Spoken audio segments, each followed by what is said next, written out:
Down the Road, a podcast presented by the band West of House. My name is Erick, and today we bring you episode 4, where we will be talking about Denmark calling Strength in Numbers, a scathing political review of American politics. Recorded right before Election Day, it's easy to tell that tensions are running high. So join me, Lance, Tommy, and Kevin as we navigate this controversial song.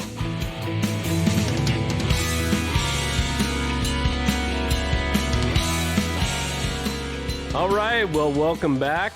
This is episode 4, and this time it's not just me, and not just Lance, and not just Tommy. So we'll start out.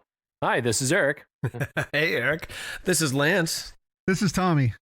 Hey, guys. This is Kevin.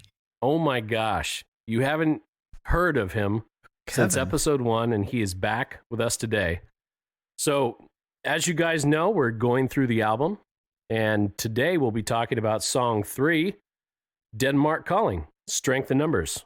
But before we do that... What are you drinking tonight, Erick? Well, tonight, I'll be drinking a triple IPA called Always Wishing Too Late from Institution Ale Company, our friends in Camarillo, California. With a triple, we know it's always a little bit of a kick, so to speak, made with the Mosaic hops. As you all know, I'm sure, my favorite. Ooh. What is the percentage on that guy? The percentage on this guy is, let me look right now, a mere 10.3. Oh, not bad. That's a solid triple. And I see on my lovely Skype video, Kevin, you may have something in your hand. What do we got there? This is a dram of Templeton Rye. That's about it. You guys are so, professional drinkers. I love this. I'm just going with a good old Albertson Bot Bombay Sapphire mixed with some Fever Tree ginger beer. And about 3/4 of a nice lime from my good friend Dennis Equitz from Troy High School.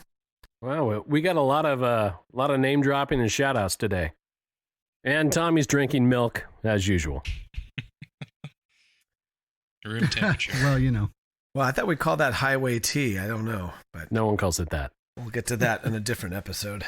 All right, so at this time of the episode, we'd like to give you, the listener, the chance to check the song out before we start talking about it. So we're going to give a little pause while you listen to Denmark Calling. Go for it. So Denmark Calling came from a little demo that was originally called Groove Horse. It was written early in the Crescendo of Silent Sessions, and then we tackled it as a band, about June, gentlemen, if I recall correctly? I think eventually we took a couple swings at it, I think. And the fun one, which we'll talk more about, is we're going to call this the song that almost killed the band. I could be joking. Maybe, maybe not. You'll just have to listen a little more and find out. Now, Erick, at what time did Denmark Calling, are we going to talk about that now? Are we going to get in that later? Because I'm still not sure what even the reason the title. That yeah, remind me later. Maybe after we play the song. Okay. And we'll see what we say. Wrap around there is a story there. I'm assuming. I hope so. That's why we're here. What a tease, by the way. You like that? Yeah. I want to make sure people, get through the whole 45, 60 minutes with us. Hopefully they won't be disappointed come the end. Of course. So going back, Groove Horse, and kind of came up with that name, well, because the song grooved and horse. Mm-hmm. Why not? Everybody loves horses. Who doesn't like horses? You show me a person that doesn't like horses, and I'll show you a person that cannot be trusted. It is a noble beast. You see, listeners, fellow Westies, no one disagrees with me. And if you do, drop us a line on Facebook so we know to block you if you don't like horses. So let's play a little bit of the demo. We have the Groove Horse demo, back when it was still called that. And let's give a little listen to that now.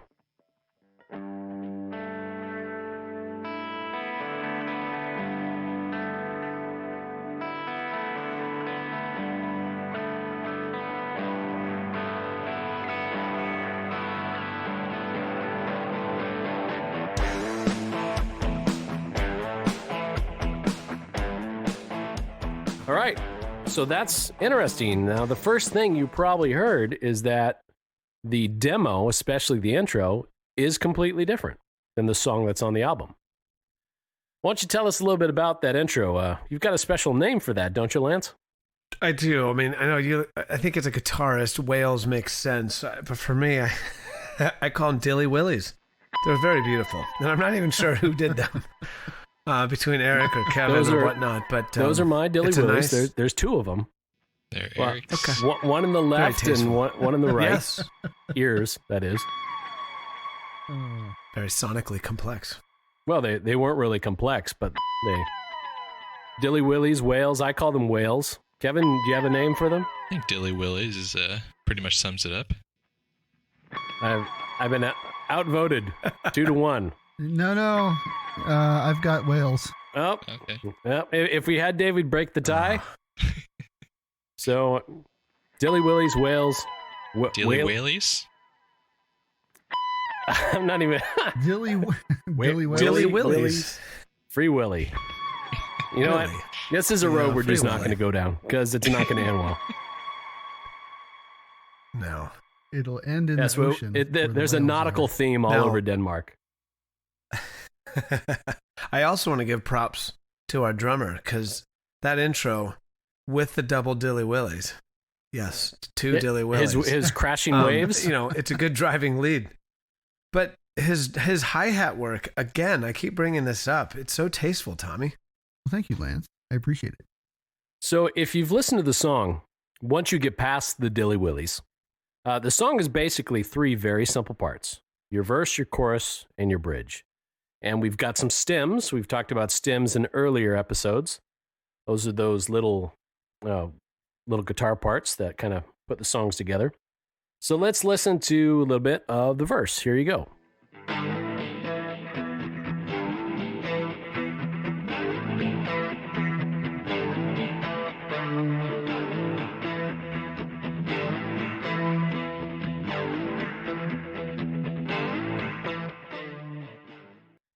All right, and now we have the chorus of Denmark Calling. Here's the stem for that.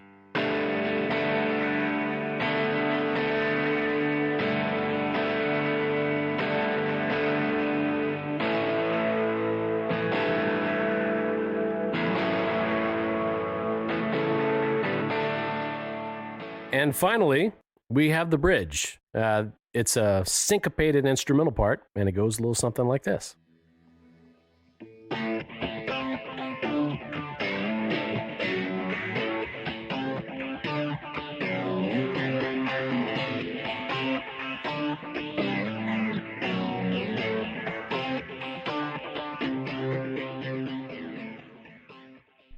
And that's pretty much it. I mean, those three parts are the building block of the entire song. And so my part was relatively easy.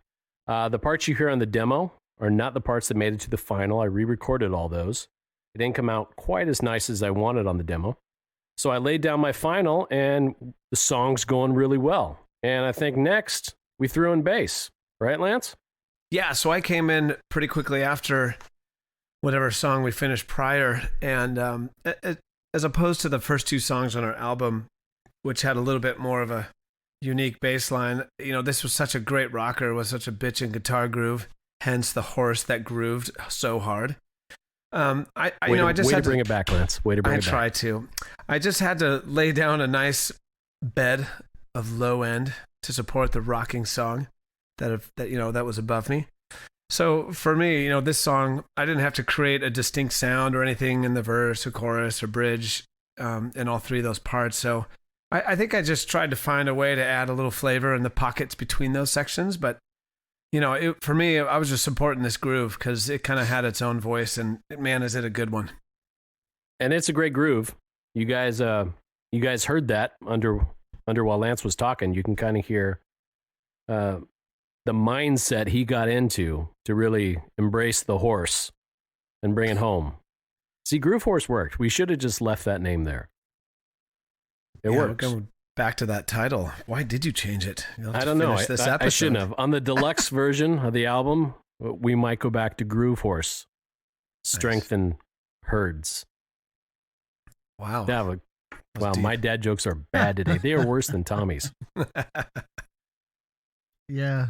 And just like the happiness you hear before you, this is how we felt after the song. Guitars are down, bass is down, the groove is coming along really well.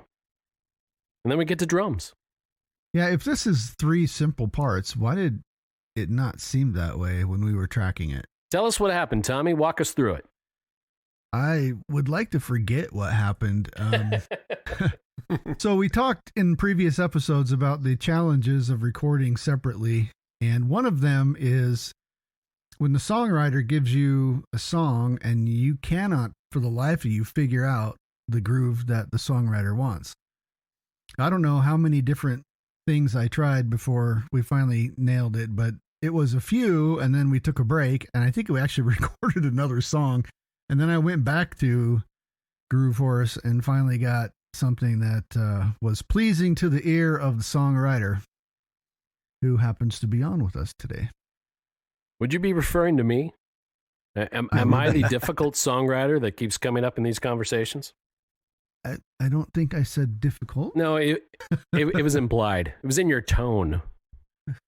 Your Skype tone. I heard difficult written all over it. No, it's a great song, and there's so many ways I could have gone in different directions. So that was the only thing.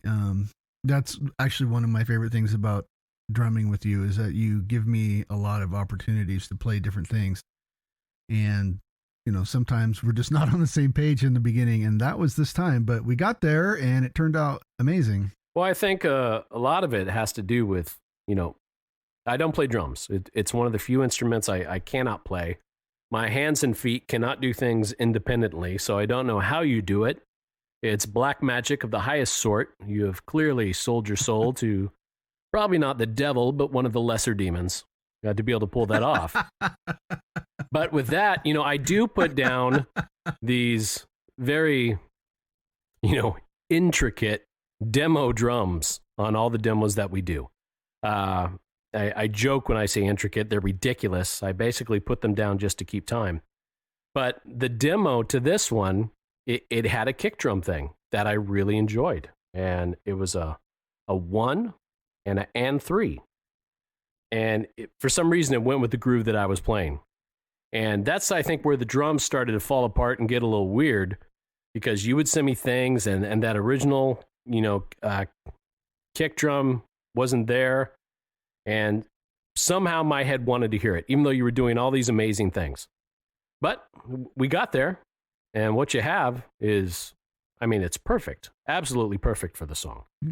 Well, thank you. I really did some great things on the song, not to toot my own horn, but the beginning part with the wails and the guitar, I've got little hi-hat stuff going, and actually some double stroke rolls on the ride cymbal, which you don't hear a lot because it's kind of hard to reach it with both hands, but it worked out and kind of gives... I'm sorry, did you just say double stroke rolls? I did. Okay, I just want to make sure our listeners heard that. Go on, Tommy. They did, but the hi-hat kind of adds some, oceany feel, like waves and swells to go with the wails. I'm seeing our calling boards are lighting up right now, and I think people want to know, what is a double stroke roll? A double stroke roll. That is when you throw your stick down and instead of hitting something once, you hit it twice. So that's where you get like roll sounds from the drum part. Can we edit in one of those? Can we? I will demonstrate double stroke roll right now. And that's appropriate for all audiences, right, Tommy? Just making sure. It is. This is good. G-rated. In fact, this is something that beginners learn. Beginner drummers learn double stroke rolls. So there you go. There's your double stroke roll. That is very educational. I feel like we're all better people having learned this today. Yeah, well, thank you. Well, a side note, when COVID started in April, I did a rudiment a day for, 40 rudiments. So 40 days straight, I did a rudiment a day, and a double stroke roll is one of them. So if you go onto Facebook and you search for hashtag 40 days of rudiments, you will find 40 days of rudiments that I teach every rudiment, and I play it and I talk about it So, as if you don't have enough to do now, listeners, to listen to our season 1 podcast, you can go check out Facebook, 40 Days of Rudiments. So one a day. Was this your way to try to be like Jesus in the desert? Is this what he did? Is this why he went to the desert to do one rudiment a day? I have a feeling that he was much more. Actually, he probably did a lot more than a rudiment in the desert. I sure hope so. Yeah, because there's no book about me yet. Well, there is. It's just not in that Bible. It's the last one, right? Kevin, you're talking too much, man. I like rutabaga. Kevin, you have anything say about the drums or the bass? Anything? No, I think they fit perfectly. Lance, you put down a great bass, a great groove for us to follow, especially me playing through Erick's electronic drums. With the addition of your bass, it really makes it a lot easier to record. Before Tommy, of course. Okay, so we had our issues with guitars, and we were hoping it was a little tough, but we got past it. So we were kind of hoping that was it. So Erick, real quick, how long did the drums back and forth take? Because I feel like that's where the initial glitch was, and I don't know how many takes or weeks that took before the guitars laid in, but that's a good question. We kind of glossed over it, but I think Tommy and I may have been going back and forth for, what do you think, Tommy, 2 weeks? Yeah, I would say so, which, to give the audience an idea, usually we could get it done in a day.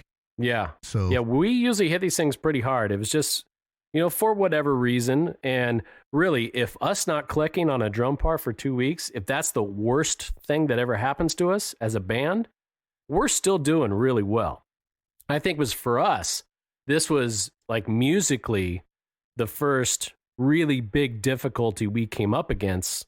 So that's why maybe it turned into something bigger than it was.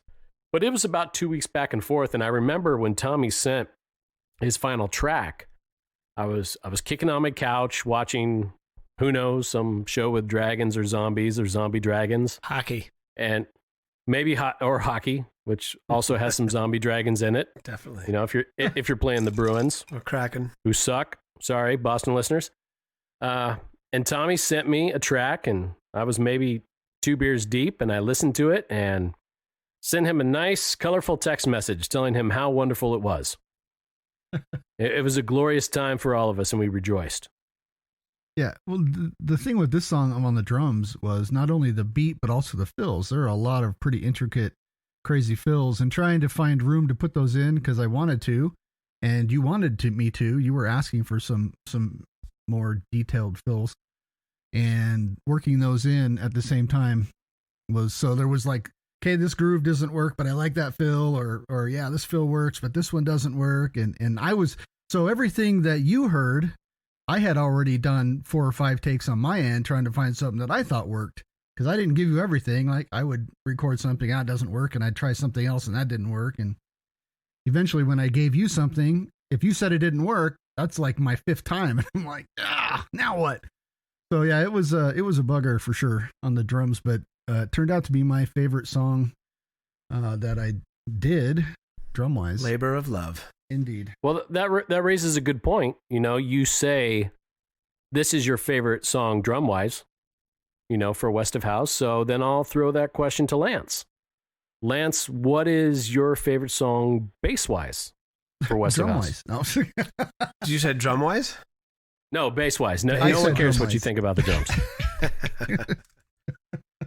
Yeah, I mean, again, this is like asking a father to choose which child they like the best, and it's a dangerous question because, what are you actually going to come up with? But if I had to make a choice, I would probably just say the way it turned out, not knowing what it would become in the end, which is Carry Your Dreams.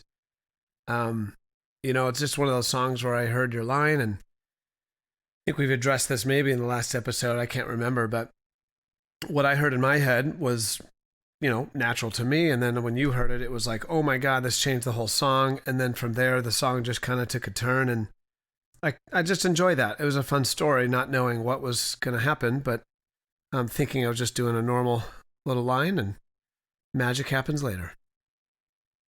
That's good. It's a good answer. Good story. Thank you for that, Lance. You're welcome, Erick Bieger. And Kevin, I'm going to ask you the same. Guitar-wise, your guitar, what is your favorite song off Crescendo of Silence and why? I think the recording of Fallen that we did is near and dear to me just because we did it in one sitting and we were able to do it together. And musically, I think it is something that's directly in my wheelhouse. Something not too complex, but that has a good melodic soundscape. Yeah, I mean that song through and through, I think it still resonates with me today as my favorite track.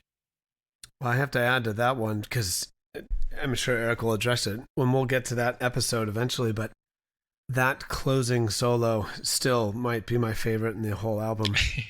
It just freaking shreds, and I think I petitioned it to be an intro solo, and like, how can we sprinkle that as much as possible? And Erick wisely, as the fatherly sonic artist he is, said no, we want to end with that type of explosion and really treat our listeners to something at the end and kind of reveal that song. So I was a little disappointed, but it makes sense in the end. It's still such a badass solo, Kevin. Yeah, that solo is going to come up a lot. I mean, you heard us talk about it in the episode for Yesterday's, and you'll definitely hear more about it in the episode for Fallen. And again, that was a very special part of the recording of this album because it's one of the very few things where two of us were together in person when we recorded it. This was pre-lockdown. I remember you came over, we were kicking it in the garage, and I think we were going out that night for a friend's birthday. No, your birthday, wasn't it? No, it was Scott's birthday. Yeah, someone's birthday. Someone. Happy birthday to Scott and whoever's out there. Belated. But you nailed it. You just absolutely nailed it. You're great, Kevin. I mean, you helped me along with the ending solo too, because I kept overplaying. I didn't know when to stop. Well, it worked. I think that's just a testament to our working relationship and the teamwork within this band. And really, no thanks to Tommy whatsoever. Wow. No, that's true. I probably would have said play more like that. But. I bet you would have. Tommy's mantra. All right, so while we're on the topic of guitars, let's talk about your guitar, Kevin. You were next. Sure, man. Tell us about this wonderful, easy process of laying down guitars to Denmark Calling. It's so easy. Yeah. I mean, I played that intro, must have been 1,000 times, trying to get that solo. I felt like I heard something in my head that needed to be a little faster, a little shreddy, something completely out of my comfort zone. I mean, that took me maybe probably a week just playing through that on its own. Other than that, like little nuances of your recordings too, like in the chorus, I think it is, you had this really fast chord change, and at first listening through that, I didn't hear it. I think Lance, I think we all may have missed that chord change actually to begin with. Yeah. Oh yeah, I remember that. It's like an we all offbeat did. kind of like. I don't even play chords and I missed it. So that was cool. Yeah, recording. I don't know what was going on. Like the BPM wasn't matching up with my DAW, and I was sending you tracks that were just like completely off, like one tiny beat or whatever. I don't even know. It was the gremlins. We had a big gremlin problem during this track because I remember we both had the same BPM for Denmark. I don't recall what it is right now. Tommy can probably look it up while we're talking. But yeah, you'd send me tracks which were fine, but they'd be off, and it wasn't something you did, and I couldn't figure it out because I am no Ableton master. I kind of take all these tracks and put them together and try to form a semblance of a demo. Yeah. But the little gremlins in the system were messing things up, and we were getting frustrated. And I mean, at this time, after these guitar parts, we actually killed the song. That's something, listeners, you probably don't know, but Denmark died I reached a point where I was so frustrated with it, and it wasn't with anyone's playing. It was just, it wasn't coming together. Things weren't working, parts weren't clicking. I thought the song was terrible, and we killed it. It's just a technicality. Specifically, I think you killed it. It's true. I killed it. I will take responsibility for killing Denmark Calling. But I think the rest of us were like, all right, whatever. We're all pretty easy going. And we to have a brilliant, lyricist and kind of band leader, there's got to be just the right amount of diva. And obviously Erick just kind of lost his wits about it. But that's why he's brilliant, because he's passionate, and the three of us are pretty mellow dudes. So we were like, okay, we'll move on to the next. And thankfully, it's probably, we came back to it. Yeah, it's probably because I was getting frustrated when I'd upload a take. I'm like, drums, take 875. And it's probably like, okay, I get it. We need to take a break. It didn't only felt like 800 Lance speaks truth. I do but have a little emotional side to me. I think that comes with being a lyricist and a singer. And I think, well, honestly, we had another song waiting in the wings too. And we moved on to Chasing After Memories, which we'll talk about in the next episode. And that was recorded probably more quickly than any song that we recorded. And because that one went so well, my love for Denmark came back. Not just the country, which I do love, but also the song. I remember the middle of Chasing After Memories. It was Groove Horse. Something to do with the guitar. I moved something Kevin did somewhere else, maybe in the middle. I think, was your middle solo initially the end solo, or was that always the end solo? That, I think Dave was the one that wrote the end solo. I can't remember exactly where the middle solo was, but I think it was. Well, it's probably still in the middle. Yeah, I think you were the first solo, Kevin. I remember. Oh, and to kind of, I mean, you said it really quickly, and we didn't really go into it. Your two solos, the intro solo right after the Dilly Willies, and your middle solo are freaking amazing. I mean, the amount of shred and just the cleanliness of the picking, as a guitarist myself, I can really appreciate it. They're fantastic. And they completely fit the song, especially that shred to introduce the song. Yeah, I totally agree. There's a lot of passion in there, and I can feel that part. And it just, we have the Willy Dillies or whatever. Damn it, Tommy! It's Dilly Willies. Dilly Willy. You're just confusing people at this point, and we are down 3 points in the ratings. Oh well, I'll bring it back with my clever playing. But we come out of the build up into that, like you say, the intro part there, and that guitar is just right in your face, and there's passion and feeling, and I'm like, yeah, I can't get enough of that, even though at one point I couldn't stand to hear it one more time. But I'm good now that we finished the song. Well, and for people who don't record, they'll never understand. Well, and you have that shred solo in the intro, and then when you do the middle one, you start out and you practice such restraint. You've got an additional 8 bars there to go crazy over. And you just start out by kind of doubling these accents that are in that bridge instead of just noodling and going full Trogdor on it. And you do these accents and it builds up. You can tell something's different. And then you hit that middle point, right when I do the little Freddie Mercury homage, which we'll talk a little bit about later. And you end that first instrumental section, which is a really cool lick that builds up perfectly. And you bring up Dave. So Dave was an interesting part. Now, when we recorded this, Dave wasn't an official member of West of House. Was this his first song he contributed? No, on? Moving Shadows was the first. And we'll talk about that in 2 more episodes. True. So he had done Moving Shadows because he had helped me with the demo on that, I think, in 2015, because that's our oldest song. But on this one... But Erick, had we even included Moving Shadows at this point? Because that was added, in the project, I thought a little later, but yeah, well, I can't remember. Well, Moving Shadows was right before Denmark. Okay. Right I before. couldn't remember the timeline there. So Dave had some knowledge of kind of what was going on. And both Kevin and I unbeknownst to the listeners, but we'll tell you now, both Kevin and I had outro solos for this song. And Kevin was having gremlins, and mine just plain didn't fit. We talked a little bit about in an earlier episode, I think it was Carry Your Dreams, about our different guitar styles. Kevin's got this knack for atmosphere and melody and can pull the shred out of his back pocket, and Dave's very technical. And me, because I suck, the only thing that I can focus on is melody. And that's why it's perfect for Carry Your Dreams. I can play great for a song like that.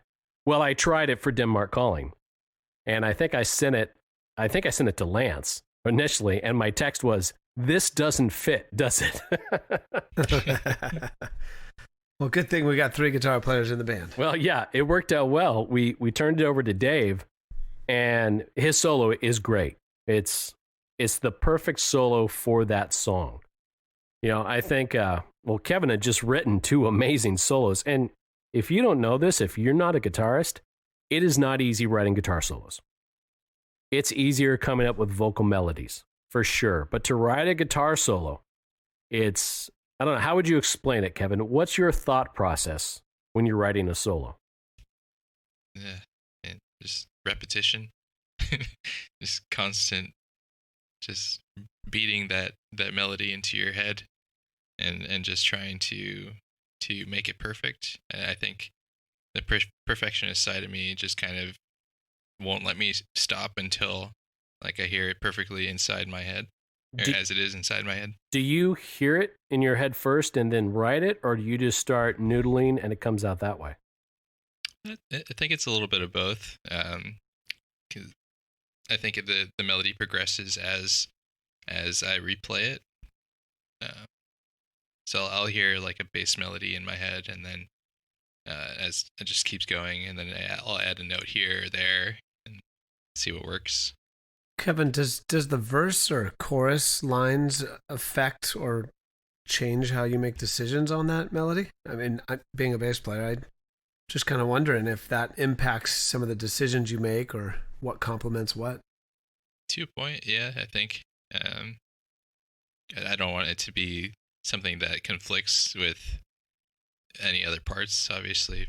I don't want to be something that's too outstanding, I guess. Well, you are outstanding, Kevin. Yeah. Whether you like it or not, you're outstanding. Oh, geez. So let me ask you this, Kevin. As a drummer, I hear the scratch track and I'm hearing stuff in my head and oh, this sounds great. And I record it and I play back and it doesn't sound great. And that is so frustrating. It happens a lot. Does that happen with you? I mean, when you're thinking of something, do you hear it in your head? Do you have the whole thing down in your head and you track it and then you play back and you're like, nah, that doesn't really work? Or does it not work out that way for a guitar player? I must have had tons of different versions of that intro solo alone. I thought sounded great, and then I would listen to it with the context of the song, and I'd be like, no, this sounds terrible. Why would I even play something like that? And then, I don't know, just kind of bringing it to completion and then listening to it and then realizing that it sucks.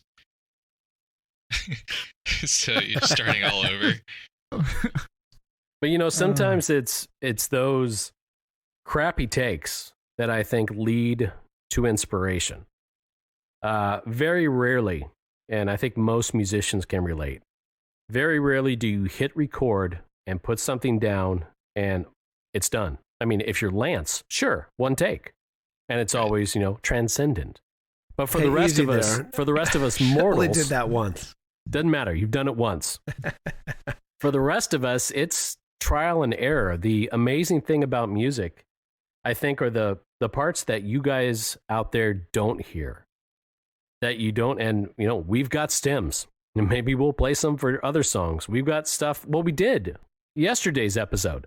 Like the amazing organ part Kevin laid down. It's great, but it didn't fit. And there's a lot of that going on in the creation process. I think it's part of what makes it so fun. And sometimes you'll make an amazing mistake that will end up becoming a critical part of that song, which is really cool when that happens. It's few and far between. I mean, it happens more for me just because I make more mistakes. There's actually a happy mistake in Voyeur Six Symphony that I will talk about when we get to that episode. Make a note for yourself. I want to hear about your mistake, especially one that I didn't catch. Well, that's why it's not really a mistake. I didn't mean to do it. What did we talk about in earlier episodes? There are no mistakes in music.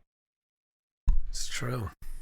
Okay, so Dave, he nails this outro. He does it. And then we get to the postlude, as I like to call it. The trippiness that, I'm sorry if you have vertigo, like my bride mentioned after she heard the song for the first time. She got to the end and said, "Thank you. You've triggered my vertigo." You've got that panning thing going back and forth. And, it's twofold, the reason why we threw that in. The first reason is to cleanse your palate. So we know coming up track 4, something that we learned in the 80s, you put your best slow song in the track 4 position. And we did that with Chasing After Memories. So coming right out of Denmark, if it's hard and heavy and Dave's ripping the solo and it's right in your face, and then we go into, clean guitar and cellos, well, that's going to be an abrupt change. But you throw in something else, the little wow, wow, wow, wow. That was pretty good. It's good interpretation there. I'm very impressed. Yeah. You put that in, and I like to call it's the ginger of the song. The ginger that they give you at the sushi bar, before you try a new roll. So you can not a redhead. Yeah, so you can cleanse your palate. Just want to make sure. It's very important. Not the redheads. No. Yeah. No, I'm not making fun of redheads. No, gingers are great. Yeah, it cleanses the palate. Well, not the ginger people. Well, I enjoy ginger people. Well, I agree. It's very classic rock too. That was a big thing I think in the late 60s and early 70s that they kind of did that panning back and forth. So I thought it was a really cool ad. And I do remember when you first laid that down, you sent it to me, maybe just me, maybe it was a file you put on Google Drive, but you had texted me and said, "Hey, what is that? What do you think that is?" And I'm like, I have no idea. It just sounds like this trippy little, like you said, wow, wow, like this little, like, I don't know, wow, produced little sound with all of your dilly willy, things you got on Ableton. But you're like, no, it's actually something. And I was fully stumped. Well, so your little phantom solo is what I like to call it, as you answered my question. He's like, that was my solo I played. It didn't fit. So I had to find a way to slide it in there. That's right. So my solo, that did not work. I love that solo. It was the little solo that could. And rather than waste it, I figured, well, you know what? I'm going to put it in Denmark Calling anyways. So if you listen very closely under that outro part, you can hear a guitar. And you know what? I'll make it easy for you. I'm going to play just my solo part, just the guitar stem right now.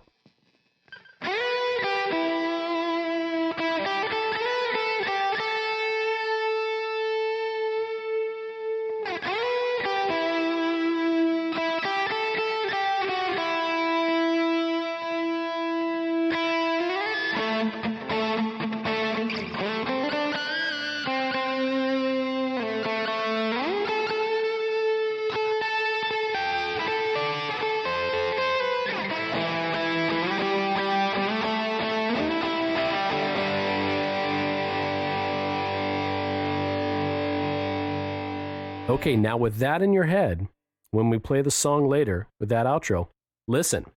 It's a little hard to hear because it still doesn't fit the song, but it's there. It was an extreme egotistical maneuver. I could not let it go. It was too precious to me. So it's labor of love. Yes, it lives on in the shadows.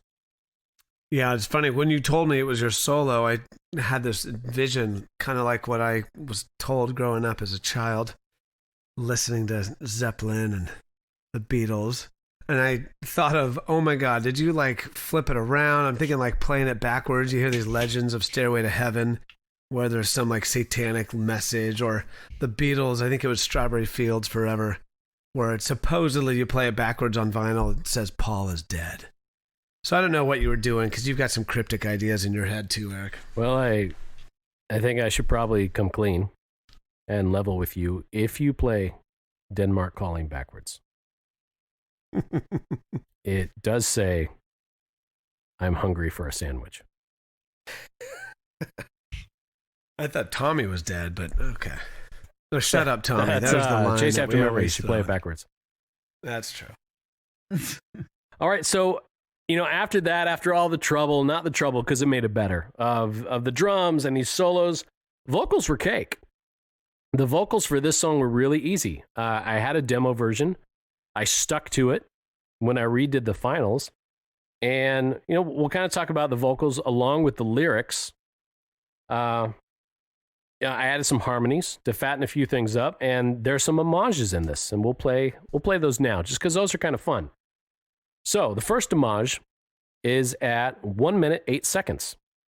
And I do kind of a high, I'll use my music theory terms, a glissando, if you will, going from an extremely low note to an extremely high note. And Is that an official technical term? that is an there? official technical term, glissando. I have a That classical is it. Learn background. something else. I don't have classical talent, just the background. So I faked my way through it. And does anyone know who that first homage is to? Anyone? Hmm. Is it Prince? Most of us don't even know what the title Prince, of the song means. So we're not now even you're getting to really the deep. title of the song, Tommy. You know what? Your interruptions are not appreciated. And you complain I don't talk too much. I complain you don't talk too much. That's like a double Nate. No, that's going to hurt my head to even think about. I know. Kevin, you're close. You're close. There is some Prince there, maybe. It's actually an homage to Robert Smith for The Cure. Another band, Kevin and Lance and I, we actually covered a Cure song. We covered, what was it? Baby Screams. Little baby Right? screams, yeah. Yeah, That's and right. Robert Smith likes to do these notes where he hits this low note and then he goes really high up and goes past the falsetto and goes into the atmosphere. So let's play that part right now.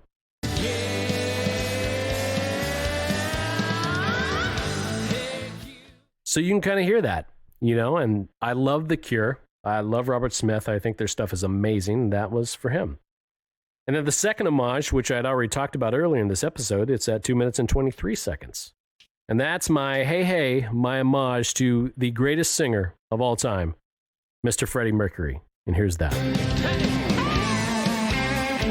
So silky, so smooth. It's Fresh and it's all I can do, and it's nothing compared to him, but hopefully in every song I have something that's just a little Freddie. I have two little pop figures in my studio of 70s Freddie and 80s Freddie. And they look at me and they give me power and inspiration at all times. So let me ask you about that part. I understand there might have been somebody watching you sing that part. Oh, that. Is there a story Well, behind there is that? a story there. It wasn't that part. It was actually a different part of the song. So in Denmark Calling, there's a very, very long note. I think I tracked it at 10 seconds, which for some people is not impressive, but it's, it's a loud note. It's a long time. It's a long time. Yeah, I was going to bring that up. And it's a loud note.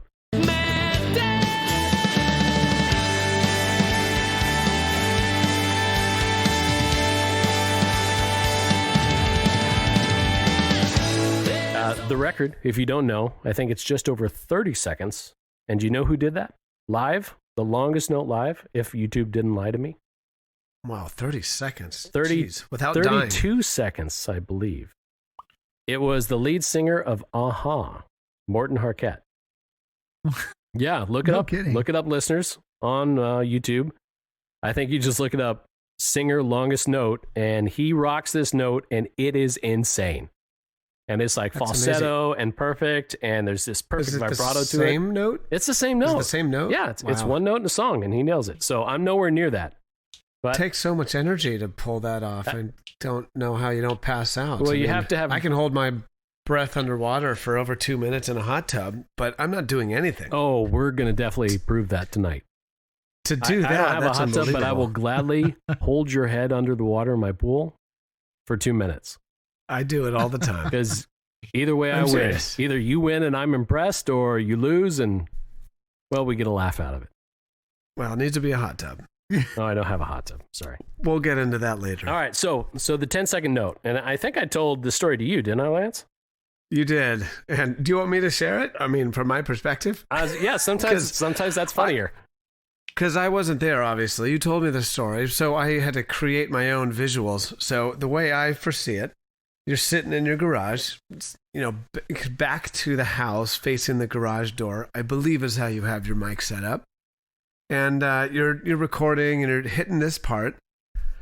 And as soon as you kind of faded out of your 10-second, miracle note, there was this little sound behind you, and it was, kind of one of my favorite movies, Housekeeping. So you had one of your housekeepers, I think, said something to you like, Mr. Erick? And they basically were witnessing you the whole time singing this in the garage behind you. You had no idea. And I don't know if you were embarrassed or if you laughed out loud, but in my visual from the side, I'm like eating popcorn, enjoying the cinema. Classic moment. It was, there was, I don't know. I wasn't really embarrassed. I think I felt bad for her because, I mean, you open a door and then here's a guy screaming for 10 seconds into a mic and there's no backing music. I've got headphones on. So I'm just wailing out this note in my garage. And then I turned around and it was just like, oh, hi.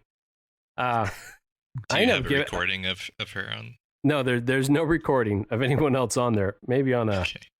I don't know. I'll have to listen to the stem. Maybe it goes on. But barely there. Hopefully they enjoyed the song. It was a funny moment, and that's the final one too. The one that I don't know how long they were there. Maybe the whole 10 seconds. I'm sure it was different.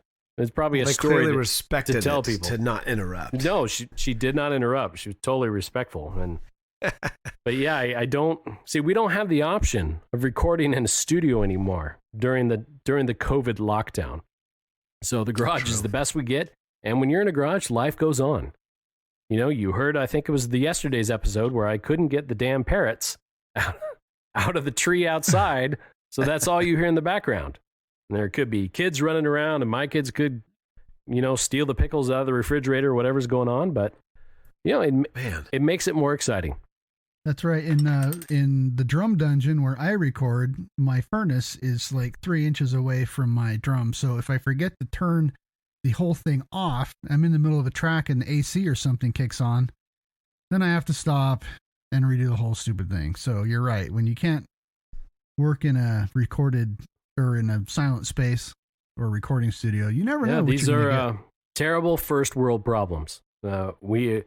We acknowledge our privilege to be able to do what we do and enjoy it. And we are not actually complaining about these things. These are ridiculous, but fun stories for you guys.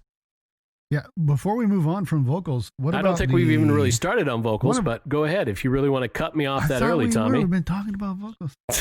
Okay. So if you have more vocals, why don't you tell us about that? What'd you say? What was that? One of us has an uncredited. We're getting to that, man. Song. See, if you made notes, you would know this. Are we getting to that?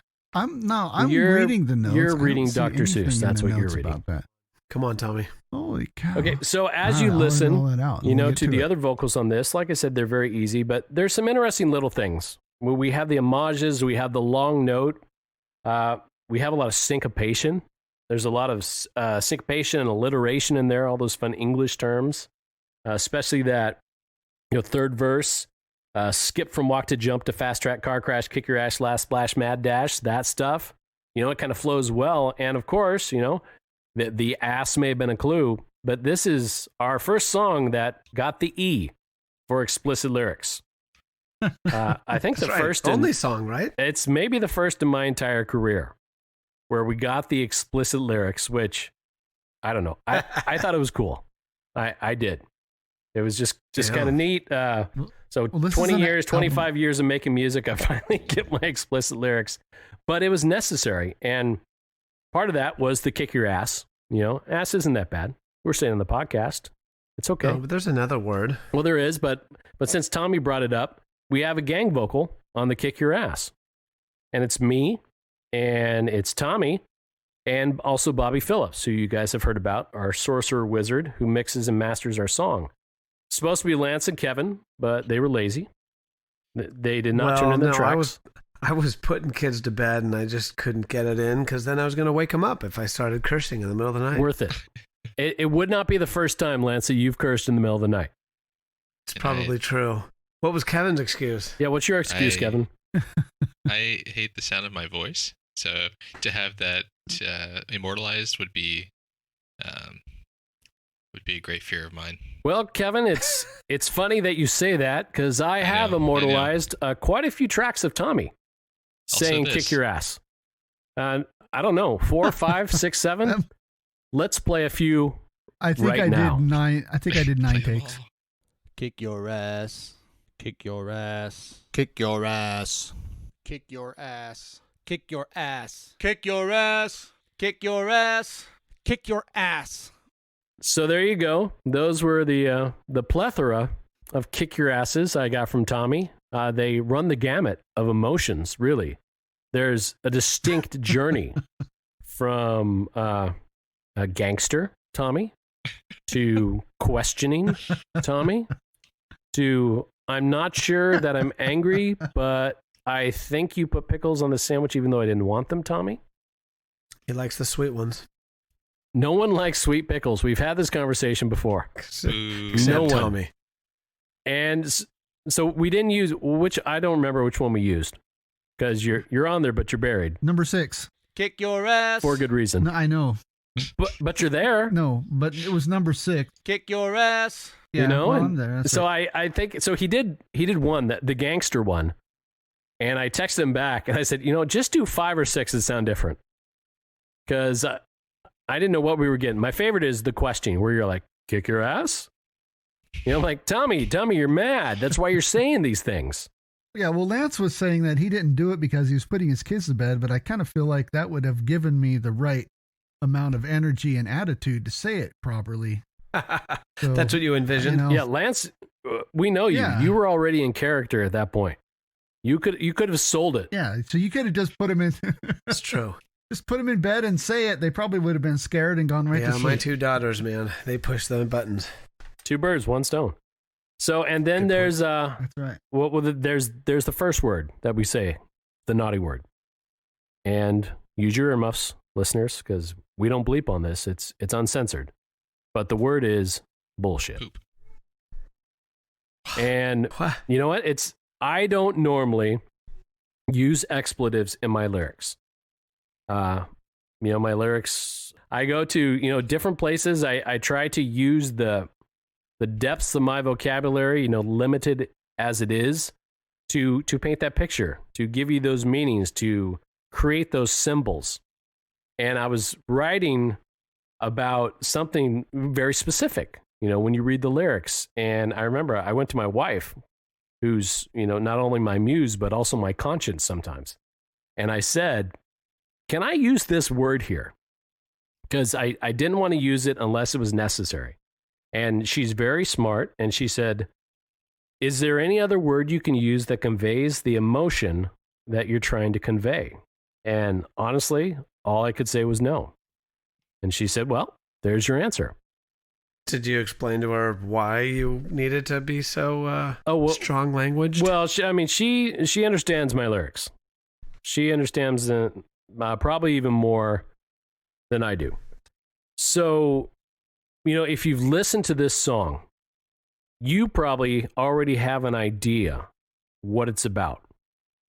And honestly, it's not my place to tell you who or what this song may be about. I will say, yeah, it's political in nature. And it comes from, my background, which is as an apolitical person. So for the listeners out there, when we're recording this, it's the 1st of November. I don't know when you're hearing it, sometime in the future, but we are 2 days away from a presidential election in this country. And me being an apolitical person means I'm not a Republican and I'm not a Democrat, and I refuse to give any allegiance to a political party. And I think that comes out in a lot of our lyrics. I mean, really, I have a hatred for partisan politics, so I just can't align myself with any of their belief systems.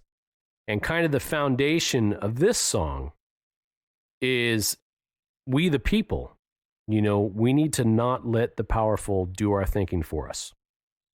And especially when those decisions only serve to make sure that those who are in power stay in power.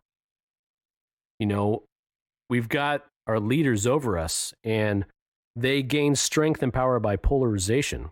And what I mean by that is the leaders of the left convince the left that they're right, and the leaders of the right convince the right that they're right, and the other side is 100% wrong and the enemy. We see demonization going on all over America right now. We are an absolute mess. And they do this to take our focus off the things that actually matter. And we, the people, matter, not our leaders. Amen. That's what spurred the bullshit and why I chose to use this term. And I think you could see after my little diatribe and how strongly I feel about this is we have a lot of talking heads. And, all that spews out of their mouth is basically nonsense. It's self-serving nonsense. Thoughts, gentlemen? Yeah.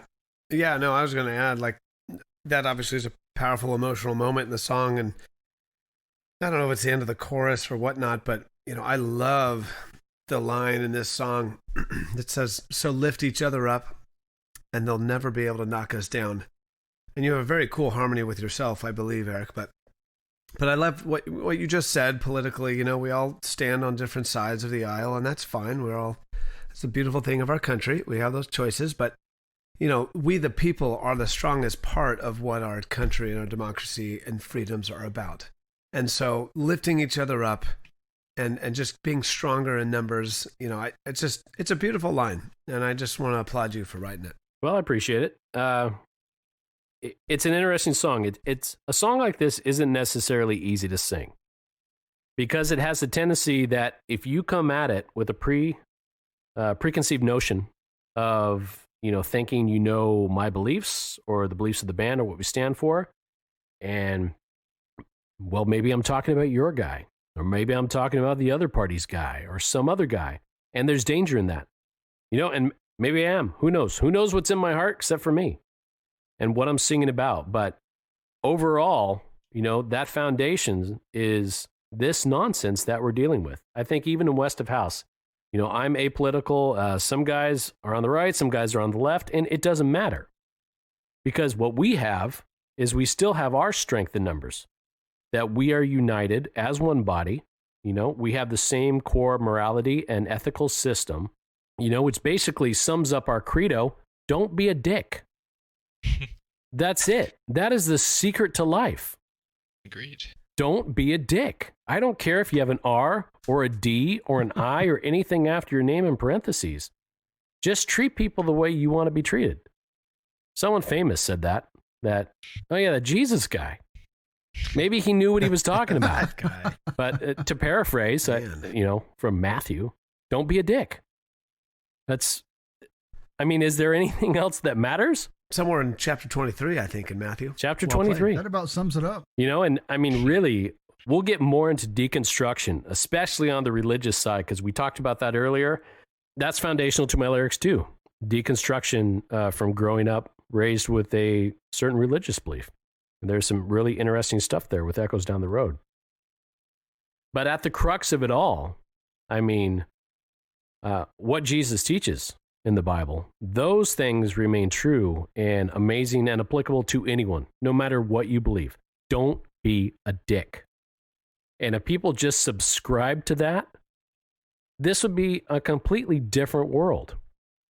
I have never understood why we go out of our way to create people or things we hate. Whether it be people groups or belief systems, there is so much energy that is thrown into hate that it has to take years off your life, I imagine. It definitely can consume a lot of your energy and take a lot of your time. Yeah. Or other people's lives, that's for sure. Yeah.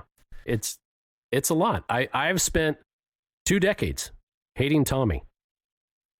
Just despising everything he stands for.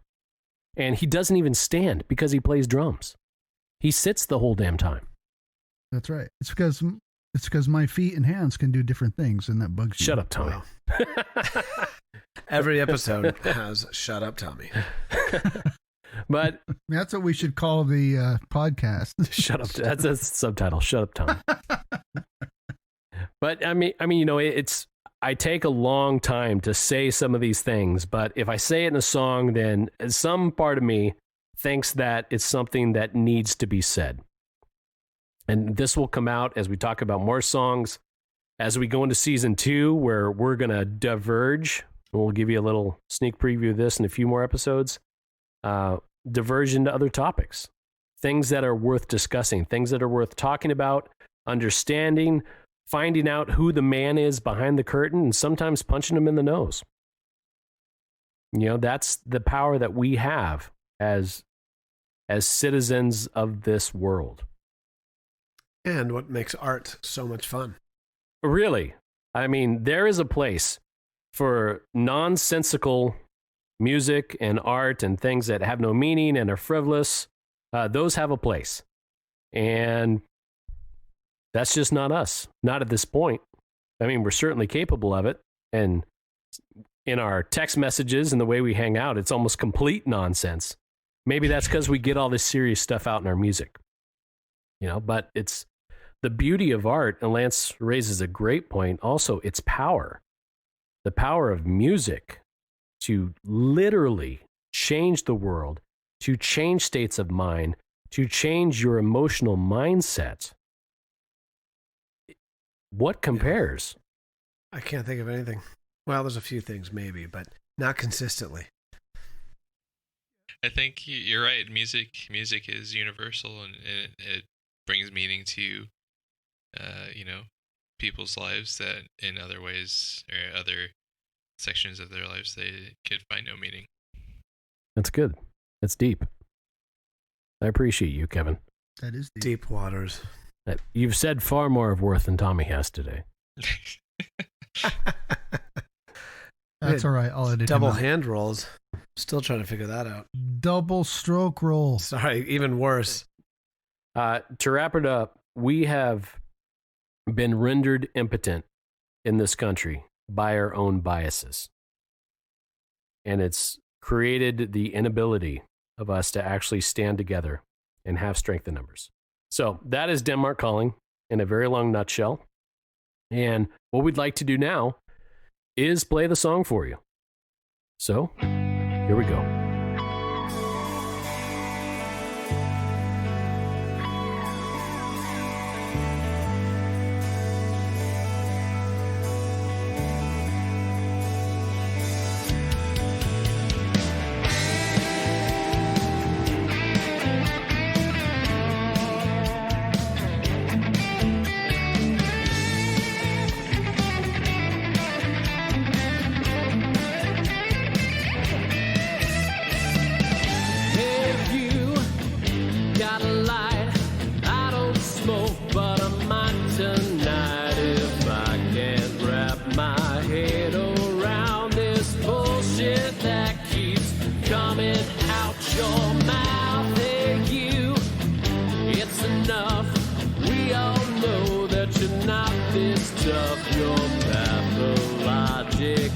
Demands are just a smoke screen for your lack of plan. Yeah. Hey, you, listen up. We're gonna scare from walk to jump to fast track, car crash, kick your ass, last flash.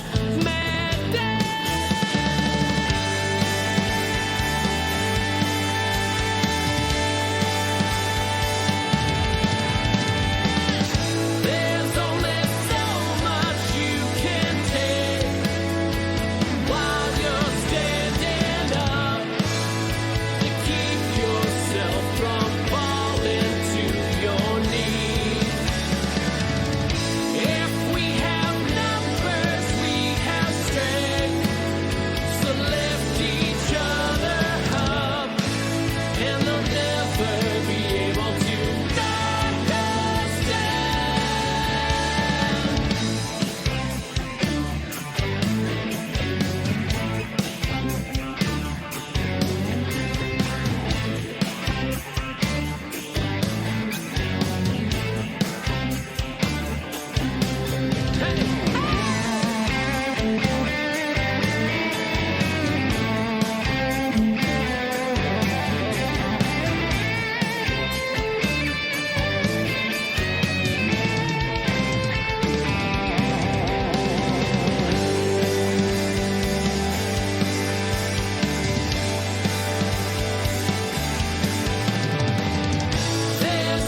Okay, so there you go. Dilly willies and all.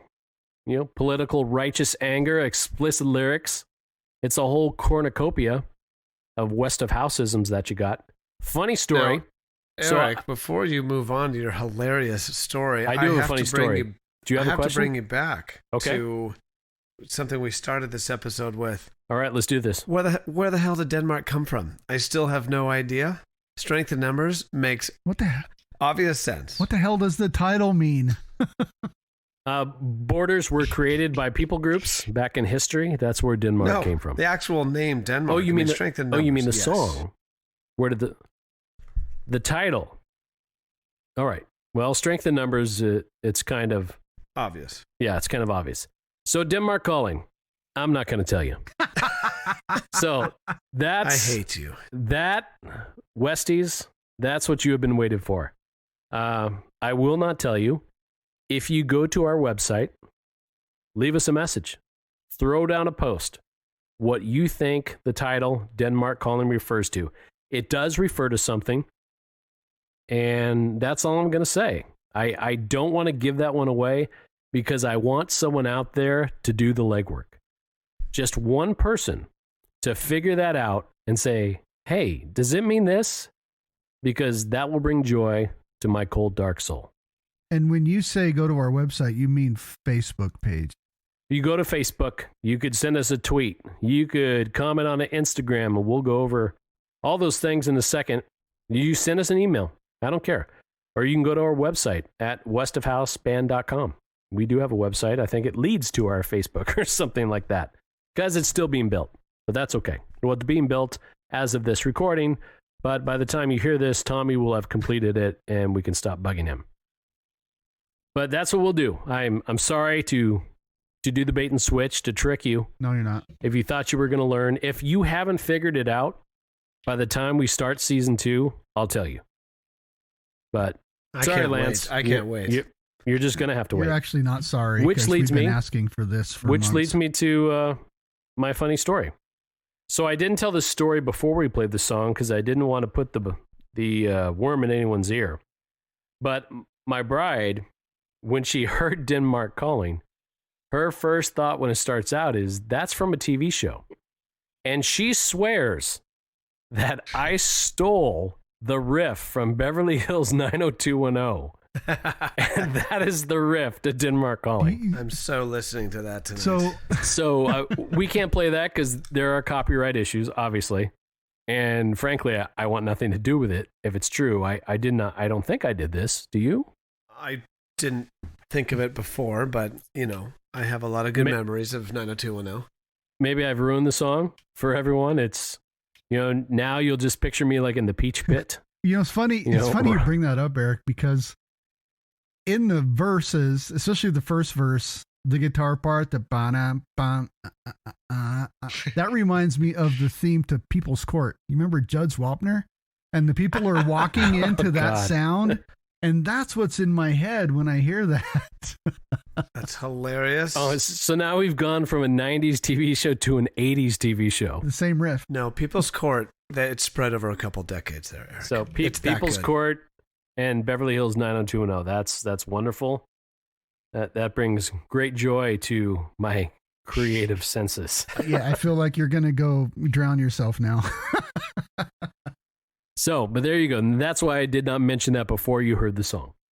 But we're glad you listened to it. This has been a fun episode, guys. Yeah, welcome, thanks Kevin. for joining.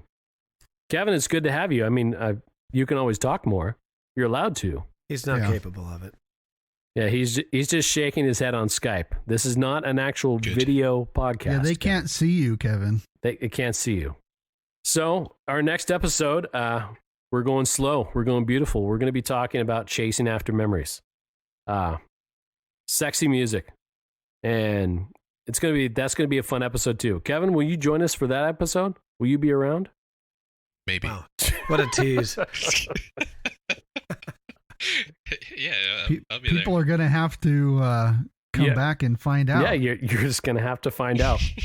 But in the meantime, come find us on social media. We are all over the place. Listen to us on Spotify, Apple Music, anywhere you stream your digital music and enjoy. You can find us on Bandcamp at westofhouse.bandcamp.com. If you'd like to support us, you can buy a digital copy of Crescendo of Silence, or you can send us a message and buy a CD. There are a few of those left. We did a limited run, and we'd love you to put one on your shelf, play it in your car nonstop. You can find us on Facebook, Instagram, and Twitter under West of House Band. And you can find us on YouTube. Just look us up. We're not to 100 subscribers yet, but we'd sure love to be. So we can be youtube.com/westofhouse. That would be nice. But right now, it's just a bunch of letters and numbers that lead on into oblivion. But today has been a pleasure, gentlemen. This has been a lot of fun. I'm glad Denmark Calling did not break up the band. That we still have life left in us. Agreed. We stood up together and are stronger for it. Strength in numbers. Strength and dilly willies. Yep. So, all right. We will see you guys next time. Have a good one. Have a good night. Bye.